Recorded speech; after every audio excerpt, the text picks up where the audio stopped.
All right, FightHype.com. Sean Zattel here with great trainer and also on the call Saturday night, calling the big fight, Spence Garcia on Fox Pay-Per-View, Mr. Joe Goossen. Joe, how are you?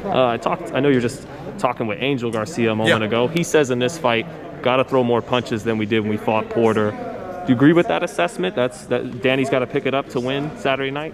Well, yeah, you always, whenever you have a fight and you look back on it, you go, we could have done this, and this, and usually one of the categories is we could have thrown more punches. That's almost always the case. So I'm not going to disagree with that because the more you throw, the more chance you have of landing, scoring, impressing the judges, and maybe landing something of substance that could hurt the other guy. Right. It's always good to be busy. Right. As long as you're not being careless while you're being busy. But well, that's kind of what Spence was getting at when I told him that. He goes, well, that's just going to give me more opportunities to do what I want. Well, it is, but some guys can stay busy and defensively can still stay sound. So there's a fine line there, But of course, when you start exchanging, anything can happen. But, usually the battle's won by the guy that keeps his hand. If you're working one hand, the guy who keeps the other hand up better, Right. As you're alternating punches, get the hands back in place. You got a good shot. But it's a lot to that dynamic. The odds makers, they got it about 4-1 for Spence. Do you think that's too wide? Do you see him as a big favorite or a slight favorite or a favorite at all, Joe? No, you'd have to say he's the favorite. Sean Porter beats Danny, Spence beats Porter. So logically you got to give him a little bit. Now, if you break things down, styles really are the determinative factor in a lot of who wins these fights. And so I think the odds makers, they're pretty good. Yeah. To admit. They aren't in business for so long because they don't get things right, but they also get things wrong too. I would have said that maybe the odds are a little too much in Errol's favor. That it could have been a tighter number, but I don't gamble. I really don't know how they come to figure all that out. But I think it's a more competitive fight than the numbers show. What's the corner? If you're in the corner and not in the broadcast booth, and you were in the corner of these guys, what's the advice you give for Danny to pull off an uphill battle? Well, to give that type of advice, you have to go through the training camp with them and devise a plan and then execute certain things that you think are necessary and pertinent to getting the win. So that's a larger dynamic than just answering that question. Right. But so if you gave me a specific, what if this happens? Well, what would you tell me? We know that Spence, his jab is so busy. Threw over 300 of them against Porter, and Garcia kind of likes to counter more, not so much. What's he got to do, to get through that jab so that Spence isn't just dictating with it all night long? Well, you don't always have to get through a jab. Right. Sometimes you parry jabs, you slip jabs, you weave jabs, and you counter jabs. So that again, I don't know what they worked on and how.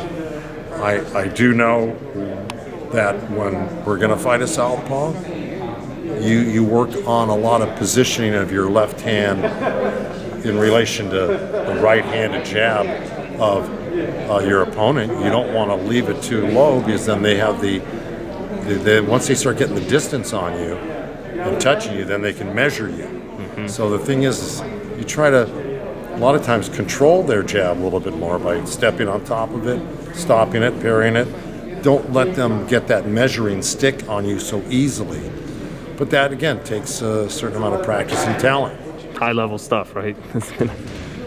Well, for the guys that are in the ring, it takes a lot of talent to pull that off defensively,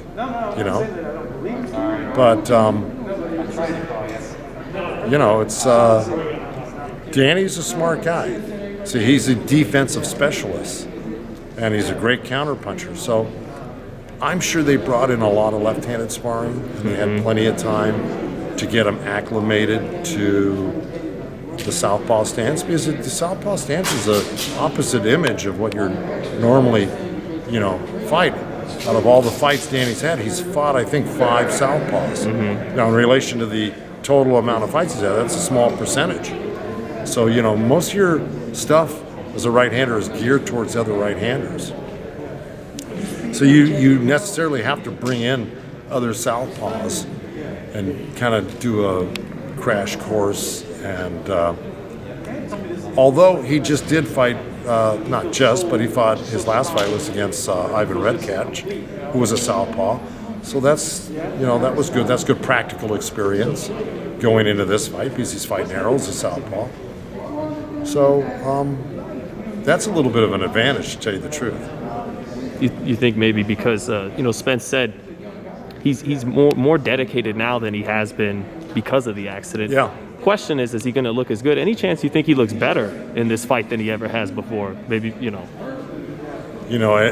all of that is possible. I think it was a very traumatic experience he went through, and there will be certain questions that'll be answered, I think, within the first couple of rounds. But I kind of feel that Errol, he's a real overachiever. He's a great athlete. Made it to the Olympics. Started fighting at 15. Has just really dominated in a lot of ways the welterweight division. I'm going to give him the benefit of the doubt here, thinking that whatever happened to him, that he's been able to overcome it mentally, physically, spiritually, and every other way. And I think if he didn't feel like he was capable of being competitive to the way he was before, maybe Errol would have been honest and smart enough to maybe not go ahead with this career. But he must have felt pretty darn good after a certain amount of time of healing to make the decision. I know, look, I've known guys that have had traumatic injuries that have come back and look just as good, if not better, sometimes. So I'm not discounting the fact that he will. Who were some of those guys, Joe? Pardon? Who were some of those guys? Well, I was one of them. Right. Vinny Paz.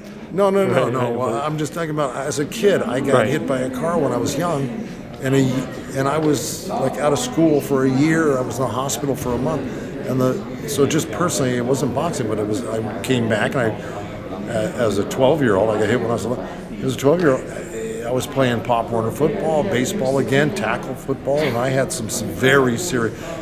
Unlike Errol, didn't break any bones. I broke a lot of bones. So just personal experience, I know you can come back. Okay, because you're young enough and healthy enough.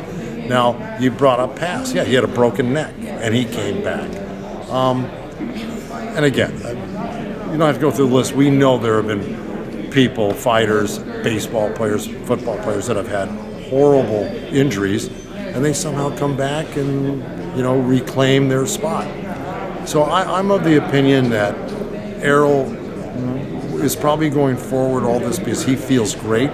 And then the other thing you can't, neglect to remember is that, Derek James, his trainer, he's a very conscientious man and a very smart man.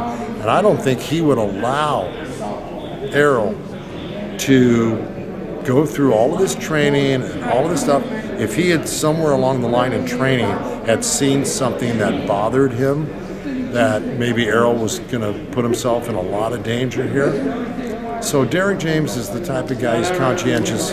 I'm sure he loves Errol to death, and he's looking out for his best interests. So if he gave him the green light, I got to assume that he's back to snuff again.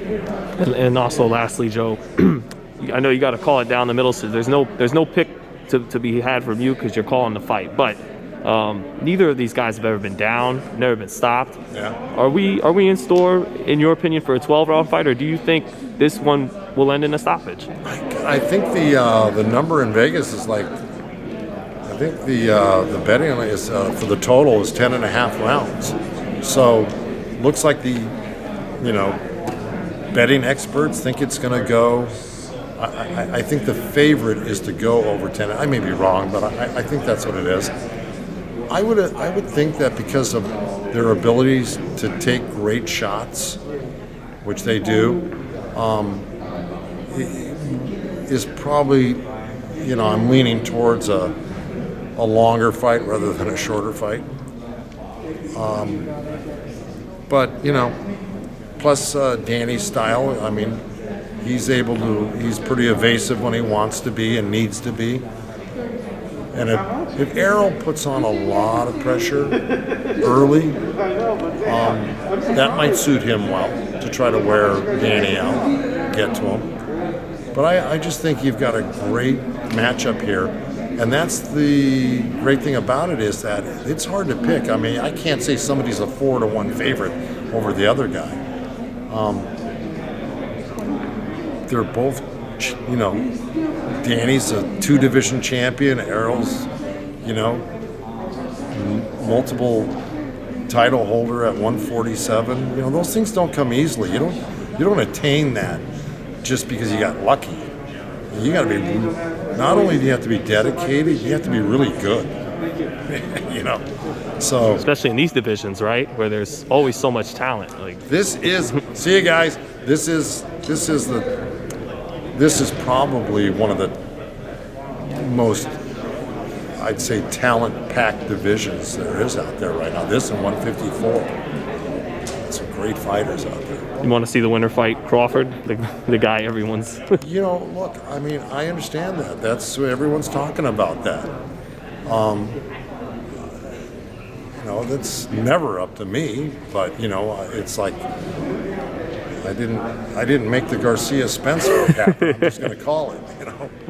So whatever they make happen is it's up to the managers, the fighters, and the promoters. Right. Right. But if I had a dog in the fight, I'd probably be calling out certain people. But I don't. I got Sergey Lipinets, who just had a draw with a kid out of Canada, and we're still sitting in the top 5. So, in a sense, I do have a dog in the fight, but right. I got to. It's not like I'm calling any shots with him either. Right. With Lipinets, right. Trainer, not manager. Right. Exactly. Not matchmaker. That's right. Right. Commentator, not matchmaker. Right. But we can assure you'll be there calling it if it ever happens. So.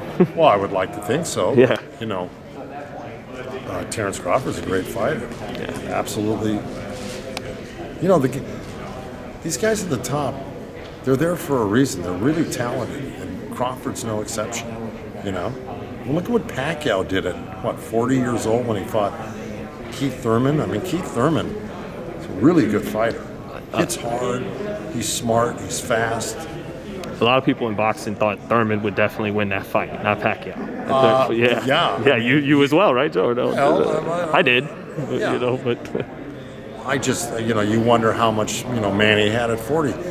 But the funny thing is if you saw Manny at the weigh-in the day before, he just didn't look like, he had this oversized jacket on. He was kind of thin and a little bit older. After the weigh-in, the next day when he got in the ring, I go, who's this guy? The transformation from eating, I guess, and getting up on it just was amazing. And he just, he looked like a different person from the day before, from the weigh-in. And then he performed exquisitely. I mean, it was just, and then of course Keith Thurman came back and gave him all he could handle. It was a real dogfight.